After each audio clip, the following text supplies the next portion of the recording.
You've been performing for so long, you forgot who you were before the applause. You don't need a new identity. You need to come home to the one you abandoned. It's time to change the narrative.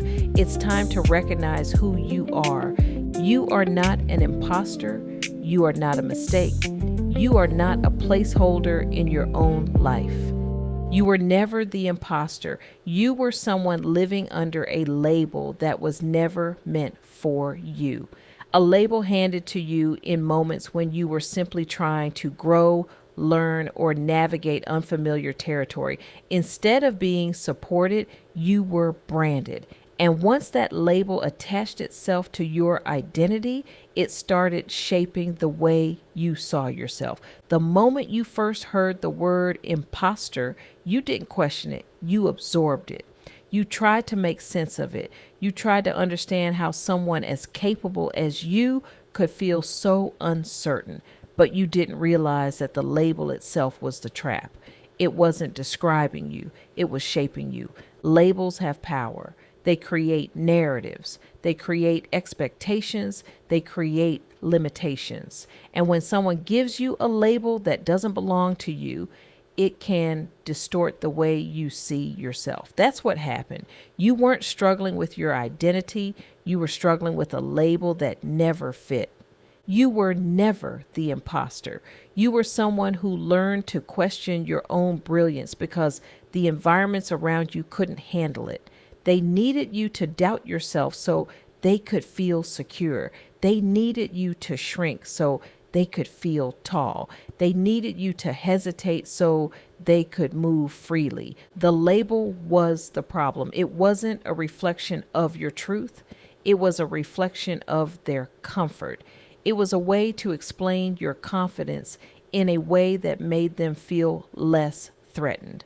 It was a way to categorize your capabilities so they didn't have to confront their own limitations. And once you internalized that label, it started shaping your decisions. You second guessed your ideas. You questioned your achievements. You hesitated before speaking. You softened your voice. You diluted your brilliance, not because you lacked confidence, but because the label told you that confidence was suspicious.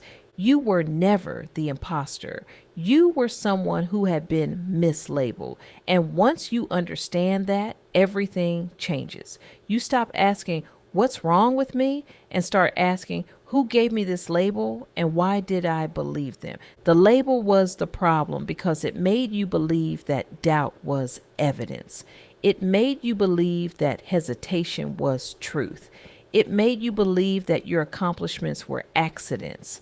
It made you believe that your capability was fragile, but none of that was real. It was conditioning disguised as insight. The people who labeled you weren't evaluating your potential. They were protecting their comfort. They weren't assessing your capability. They were managing their insecurity. They weren't naming your truth. They were naming their fear. You were never the imposter. You were someone who walked into rooms where your brilliance was misunderstood.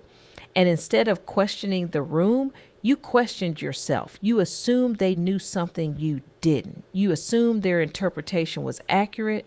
You assumed their discomfort was your responsibility. The label was the problem because it made you forget your agency. It made you forget that you get to define yourself. It made you forget that you get to choose your narrative. It made you forget that you get to reclaim your identity. And once you start reclaiming yourself, you realize how much of your life was shaped by a label that never belonged to you. You realize how many opportunities you hesitated on.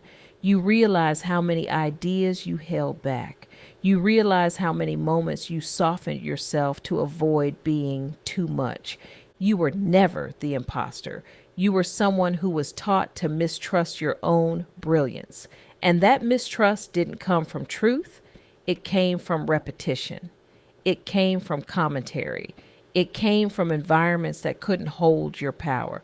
The label was the problem because it made you believe that your success was accidental. It made you believe that your achievements were luck. It made you believe that your capability was temporary. It made you believe that your confidence was dangerous. But here's the truth. Your success was earned. Your achievements were intentional. Your capability is consistent. Your confidence is necessary. You were never the imposter. You were the evidence that the label was a lie. The moment you reject the label, you reclaim your identity. You reclaim your voice. You reclaim your direction.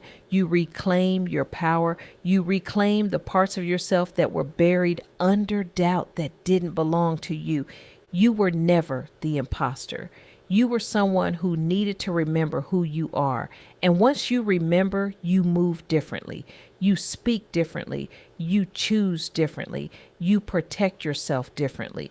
You stop giving authority to labels that were never rooted in truth. The label was the problem because it made you believe you needed permission. It made you believe you needed validation. It made you believe you needed approval, but you don't. You never did. You have agency, you have clarity, you have identity, you have power. And once you reclaim those things, the label loses its grip. It loses its influence. It loses its relevance. It becomes something you can see clearly, not something you live under. You were never the imposter. You were someone who was mislabeled, misunderstood, and underestimated. But now you know better. Now you see the truth. Now you understand that the problem was never you. It was the label. And once you reject the label, you reclaim yourself fully, completely, without apology, without hesitation, without negotiation. You were never the imposter. The label was the problem. And now that you know that, you can finally take yourself back. And here's the part that matters. Once you take yourself back, you stop living from doubt and start living from truth. You stop shrinking and start expanding. You stop questioning your brilliance and start using it. You stop carrying labels that were never yours and start carrying identity that was always yours. You were never the imposter. You were the one who survived the lie, outgrew the label, and reclaimed the truth. And now you get to live from that truth, boldly, clearly, and without apology. Before you go, the Imposter Phenomenon Guide is a free digital workbook designed to help you recognize self-doubt, reclaim your confidence, and own every accomplishment you've earned. No fluff, no toxic positivity, just real tools that work. If you're listening on a podcast platform, the link is in the description. If you're on YouTube, it's pinned in the channel links as well. Go grab it. Friend, it's free and waiting for you. So take a breath, settle in, and let's begin the work of separating who you are from who you've been performing to be, because it's time to stop performing and start belonging. Welcome to the work. Welcome to the becoming. Welcome to Unmasking the Imposter. Thank you for listening to the Imposter Phenomenon podcast. If today's episode opened something in you, share it with someone who needs this conversation too. Make sure you're subscribed so you never miss an episode. And if you're ready to go deeper, get ready to join our community where we're doing the real work of reclaiming identity, rewriting narratives, and rebuilding belonging from the inside out. Remember, you are not an imposter. You are not a mistake. You are the author, and your story is far